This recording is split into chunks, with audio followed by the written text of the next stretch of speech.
ఆ గాజుల రామారం ల్యాండ్ ఇష్యూకి సంబంధించి మనతో పాటు పిటిషనర్ రాగిడి లక్ష్మారెడ్డి ఉన్నారు. అన్న ఏంటి ఎప్పుడు హైకోర్టులో పిటిషన్ వేశారు? మీ పిటిషన్ సంబంధించి హైడ్రా చర్యలు కూడా తీసుకుంది, వందల కోట్ల భూమిని కూడా హైడ్రా స్వాధీనం చేసుకుందని చెప్పి. గాజుల రామారంలో దాదాపు 317 ఎకరాలు గవర్నమెంట్ ల్యాండ్ ఉంది. మరి అందులో చాలామంది ఇల్లీగల్గా డాక్యుమెంట్స్ తయారు చేసుకోవడం జరిగింది. అందులో భాగంగా మరి శాసనసభ్యులు షేర్లింగంపల్లి అరకపూడి గాంధీ గారు కూడా 11 ఎకరాలు మరి వారు ఇల్లీగల్గా పర్మిషన్ పోవడం జరిగింది. అదే కాకుండా మరి గరకపూడి గాంధీ గారు వారి ఫ్యామిలీ పేరు మీద 11 ఎకరాలు ఏదైతే ఉందో ఆ డాక్యుమెంట్స్ అన్నీ కూడా మరి డబుల్ రిజిస్ట్రేషన్ గవర్నమెంట్ ల్యాండ్ ఏదైతే ఉందో ప్రొవిజనరీ లిస్ట్లో ఏదైతే 317 ఎకరాలు ఉందో గవర్నమెంట్ ల్యాండ్ అని, అలాంటి ల్యాండ్ను ఆ భూమిని మరి గాంధీ గారు వాళ్ళ ఫ్యామిలీ పేరు మీద మొటేషన్ చేసుకోవడమే కాకుండా పర్మిషన్కు అప్లై చేసుకొని నాలా ఛార్జెస్ కూడా కట్టడం జరిగింది. ఏదైతే గవర్నమెంట్ ల్యాండ్ ఉందో ఆ ల్యాండ్ను ప్రొవిజనరీ లిస్ట్లో ఉన్నదాన్ని అస్సలు రిజిస్ట్రేషన్ చేసుకోవద్దు. అది కాకుండా నాలా ఛార్జెస్ కూడా మరి కట్టొద్దు. మరి నాలా ఛార్జెస్ ఏమైనా కట్టిందంటే మరి రెవెన్యూ డిపార్ట్మెంట్ వాళ్ళు కూడా మరి నాలా ఛార్జెస్ ఎందుకు కలెక్ట్ చేసుకున్నారో అర్థం కాని పరిస్థితి. నేను కలెక్టర్ గారికి, ఆర్డీఓ గారికి, ఎంఆర్ఓ గారికి అందరికీ కంప్లైంట్ చేయడం జరిగింది.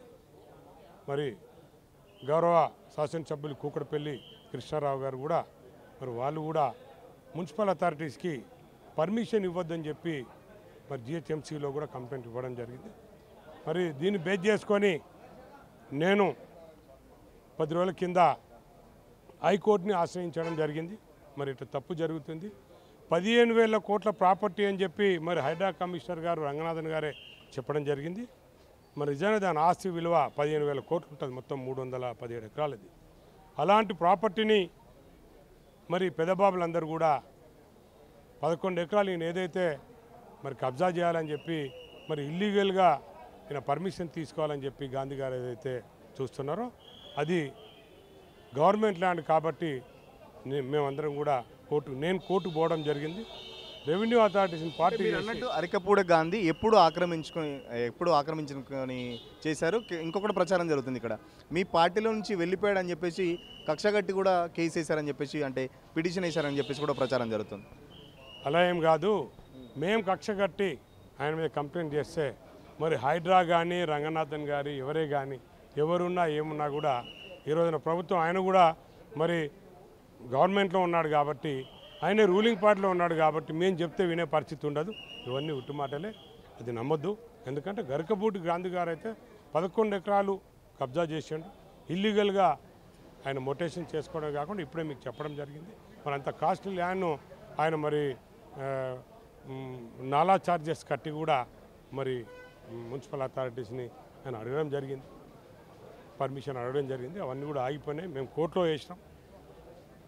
కోర్టులో వేసినాం ఆ విషయాన్ని. మరి హైకోర్టు కూడా దాని మీద డైరెక్షన్స్ ఇచ్చింది. ఇప్పుడు ఏంటంటే స్టే ఇవ్వడం జరిగింది. కాబట్టి దాని మీద హైడ్రా వాళ్ళే క్లియర్ చెప్తున్నారు. మొన్న ఈ మధ్యన హైకోర్టులో కేసు ఉంటే మరి ఈయన కూడా గరకపూడి గాంధీ గారు కూడా నా ల్యాండ్ అని చెప్పి హైకోర్టుకు రావడం జరిగింది. మీరు కూడా చెక్ చేయొచ్చు. మరి ఆయన ల్యాండ్ అయితే ఆయన క్లియర్గా ఇన్స్ట్రక్షన్స్ ఇవ్వాలి, పర్మిషన్ ఇవ్వాలి. మరి అలాంటి ప్రాపర్టీకి స్టే ఎందుకు ఇవ్వడం జరిగింది?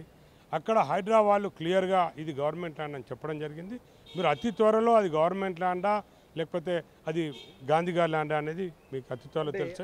ఇందులో మాత్రం ఒకటి మాత్రం చెప్పదలుచుకున్నాం, దీన్ని రాజకీయం చేసి హైడ్రా వాళ్ళు మరి బీఆర్ఎస్ పార్టీని బ్లేమ్ చేయడానికి పేదవాళ్ళ ఇండ్లు కూలగొట్టిరని చెప్పి ఒక విషయాన్ని తీసుకురావడం జరిగింది.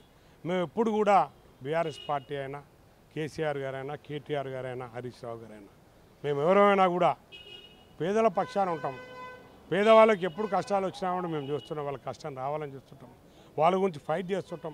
హైడ్రా విషయంలో చిన్న ఇళ్ళను ఎన్నో కూలగొడితే మేము ఎన్నోసార్లు మరి వాళ్ళ ఇల్లు కూలగొట్టొద్దని చెప్పడం జరిగింది. మొన్న కూడా చిన్న వాళ్ళ ఇల్లు కావాలని వాళ్ళు కూలగొట్టడానికి ప్లాన్ చేశారు. అవి చిన్న వాళ్ళ ఇల్లు కాదు, దానిలో చాలా వరకు కూడా ఏంటంటే పెద్దబాబులందరూ కూడా 1000 గజాలలో 2000 గజాలలో డాక్యుమెంట్లు ఫాల్స్ డాక్యుమెంట్ చేసుకొని ఫోర్జరీ డాక్యుమెంట్ చేసుకున్న వాళ్ళ దగ్గర ఎవరైతే పేదవాళ్ళు ఉన్నారో వాళ్ళని వాచ్మెన్గా పెట్టడం జరిగింది కొందరిని. అలాంటి వాళ్ళని ఏదో వాళ్ళ ఇల్లు కూలగొట్టారని చెప్పారు. పేదవాళ్ళే కూడా కొందరు కూలగొట్టొచ్చాము. వాళ్ళది కూడా మేము తప్పకుండా వాళ్ళకి చెప్పాము, వాళ్ళకి కూలగొట్టొద్దని చెప్పాము. ఆ రోజు ఏదైతే వాళ్ళు డిస్మెంటల్ చేయడం జరిగిందో ఆ రోజు కూడా నేను అడ్డా కమిషనర్ గారు కూడా ఫోన్ చేయడం జరిగింది. పేదవాళ్ళకి కూలగొట్టామని చెప్పి వాళ్ళు మాట ఇవ్వడం జరిగింది. ఎవరైనా కూలగొట్టినా కూడా వాళ్ళకి 2 బెడ్రూమ్ తప్పకుండా కట్టాలని చెప్పి మేము డిమాండ్ చేస్తున్నాం. అంటే గత 2014 ముందు చాలా ఖాళీ ప్లేస్ ఉండే, కేవలం 2014 తర్వాత చాలా వరకు మీ పార్టీ నాయకులు కానీ ఎమ్మెల్సీలు ఎమ్మెల్యేలు ఇట్లా చాలామంది ఆక్రమణకు సంబంధించి మీరే ఎంకరేజ్ చేస్తారని చెప్పేసి కుత్బుల్లాపూర్ ఎమ్మెల్యే మాజీ ఎమ్మెల్యే శ్రీశైలం కూడా ఆరోపిస్తున్నారు. మరి ఏదే కానీ ఈ విషయం అంతా కూడా మరి కోర్టు దృష్టిలో ఉంది. అతి త్వరలో దీని మీద నివేదిక వేస్తారు కోర్టు. మరి హైడ్రా కమిషనర్ క్లియర్గా చెప్పడం జరిగింది. దానిలో చాలామంది ఉన్నారు, వాళ్ళ పార్టీల వాళ్ళు ఉన్నారు కూడా చెప్పడం జరిగింది.